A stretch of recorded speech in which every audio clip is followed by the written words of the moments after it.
Hello YouTube, how's everyone doing? It's Professional here. So today I have a video guide, a short guide, explaining how the tow truck business works and how much money you can make from this. I will not be covering the car heists in this. I have a separate video just doing a playthrough of that, and I'm probably going to include that in a video giving my ultimate thoughts and review on this DLC. In this video, we're just going to be focusing on the tow truck portion of the Chop Shop, and I really do apologize for not having this video out yesterday. Like I promised, I had a really dumb situation where my flash drive that I'd been using for years got corrupted, and I had a bunch of videos on there that I copied from my PlayStation. I had to go run today and get another flash drive. But anyways, about this, let's start the video up here. The Chop Shop location that you actually should buy, and this is very important not just for the regular heist but also for the tow truck, is you should buy the Strawberry location. That is my opinion.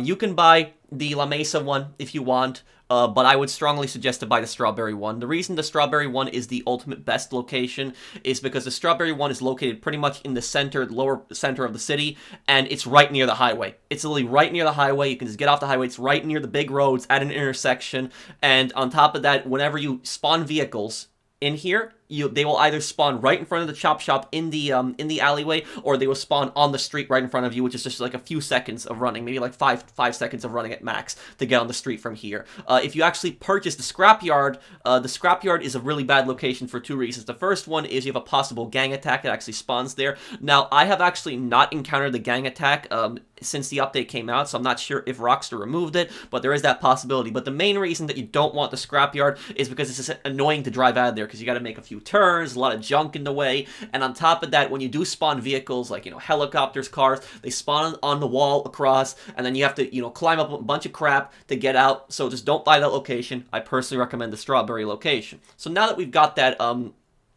explained, how does the tow truck work exactly, and how much money can you make from it? So the tow truck, what it basically does is it lets you source two vehicles. And you can source another vehicle. There really is no time limit on this, but you can source another vehicle when there's space in there. So you can have two max. When you have two vehicles in there, you can't source any more vehicles at that moment. Now, when you are sourcing the cars, you will have a few different locations. And now to start this off is if you get a really far drive from you, like if you get somewhere up in the hills, you got to go all the way up to Sandy Shores. I know this gets really annoying with the tow truck. What you can do is you can go into your preferences, and in your preferences, set your spawn location as the salvage yard. Do that. And what you do is you just find new session, invite only session.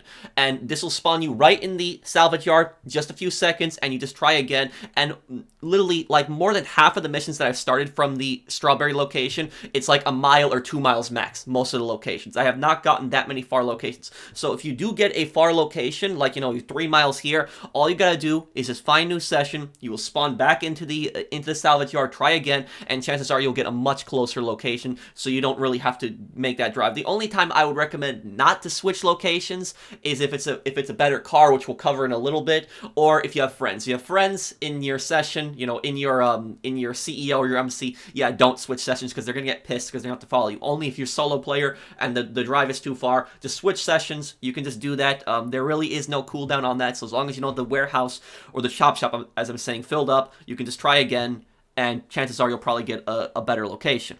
Now, about it, when you are sourcing cars, do not switch sessions for the type of car that you have. Don't do that. There are certain cars that you actually will get a bit of better money for, and these cars are the Baller, the Shafter, the Banshee. The Baller and the Banshee, for example, those vehicles will actually get you $40,000.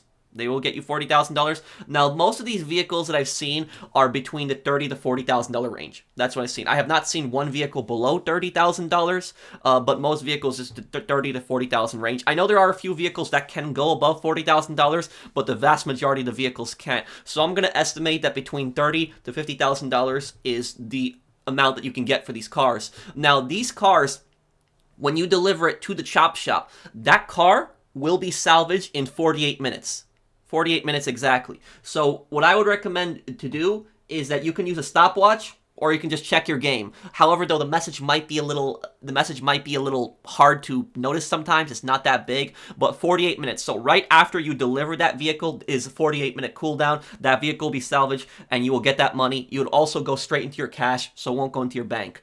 When you get a second vehicle, there is a separate timer for that. There's a second timer for that. It's 48 minutes from that vehicle. So I deliver one vehicle, 48-minute countdown starts until that vehicle is salvaged. I deliver a second vehicle, I get a second 48-minute cooldown on that. Now, here's the tricky part. The cash in the safe. How does the cash in the safe work exactly? The cash in the safe pays you once every in-game day. And one big mistake that Rockstar made with this DLC that I don't think a lot of people are talking about is that Rockstar did not include a popularity bar. They should have included a popularity bar with this. Now, what do I mean exactly by this? It's because this business is the most similar to the nightclub popularity. I know it's very different, you're salvaging cars, but it's how the passive business works. It's very similar in that regard. So every once in-game day, you will get a third payout. Other than the first and second car that's salvaged, you'll get a third payout that will always automatically happen once every in-game day. Now that one, it doesn't always happen every 48 minutes. What I've noticed is sometimes it's happened at 50 minutes for me, sometimes 52 minutes. I clocked it once at 55 minutes, so it's all over. But I've never once clocked that save timer, that payout that you get once every in-game day at over 1 hour. So it's basically every in-game hour it happens. I'm curious whether salvaging cars affects the timer on the payout. I don't think it does, but it does affect the value of it. So let me explain. So now the payouts for this business, this is what I was talking about, is you get paid every single real-life hour. Every real-life hour, you will get paid, and the standard payout is $300 every real-life hour.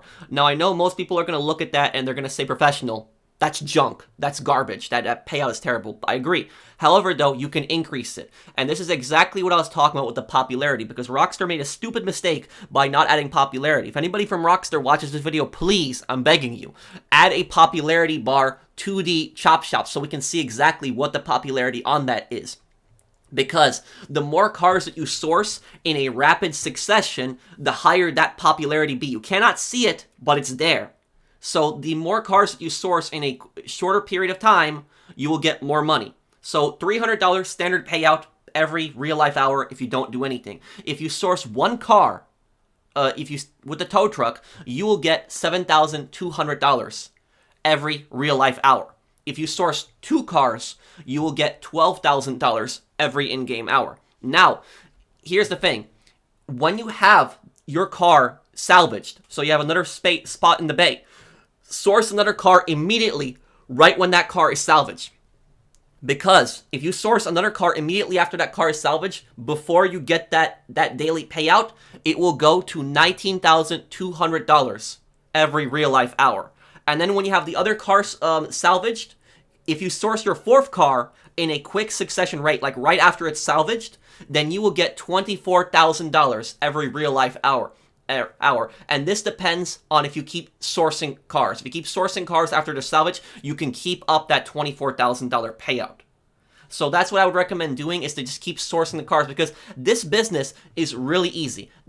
Is it going to make you, millions of dollars really quickly? No, but it's very easy passive income. You really don't have to do much work, and the passive income from this business, in my opinion, I think it's easier than the nightclub. I do think it's easier than nightclub, because for the nightclub, you have a lot of different missions. Like, you have one mission where you have to even, break into some drug dealers, like, basement, and you have to, destroy a bunch of stuff there and destroy an entire lab. So some of the missions for the nightclub popularity can be a bit annoying. But I do think they need to add a popularity bar so at least you see, what the Chop Shop level is at.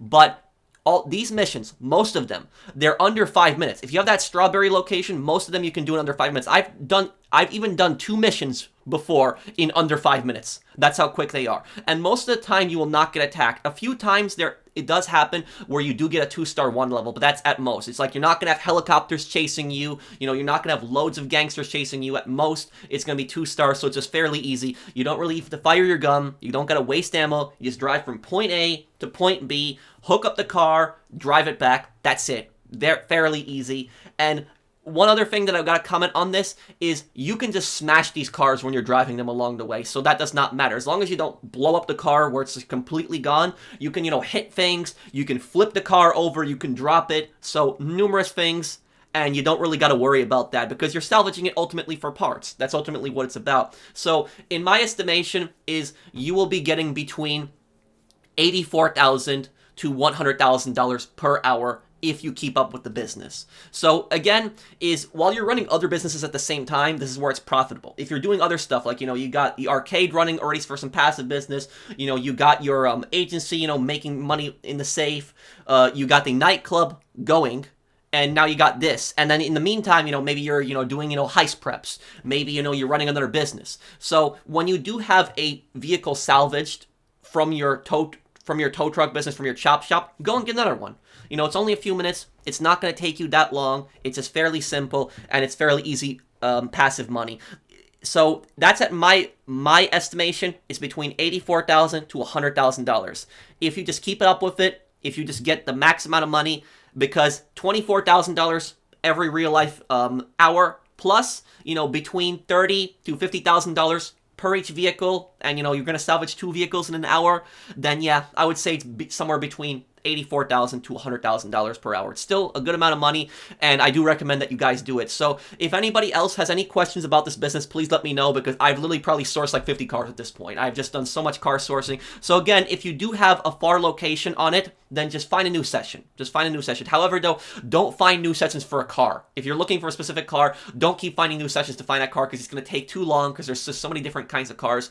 Just go based on the distance. That's it. Only time I would go a little bit farther for a car is if you have something like a Banshee or something that's going to be, or Brawler, that's going to be worth 40 grand. But other than that, it's a pretty, straightforward business, pretty easy. So I hope that you guys have enjoyed this video. If you did, do drop a like. Let me know what you think down below. Do you guys enjoy this business? Do you think it's good? I think the 2 downsides of this business, the thing that sucks the most about it, though, is you can't use the tow truck in free mode, which that's what most people have wanted to do, just hook up random cars, mess around with it. And the second thing is, there needs to be a popularity bar in the chop shop, because we need to see exactly how much money we're going to be making from the popularity on it, because you don't know when you need to salvage another car, how long it's going to take exactly, when your money is going to fall down.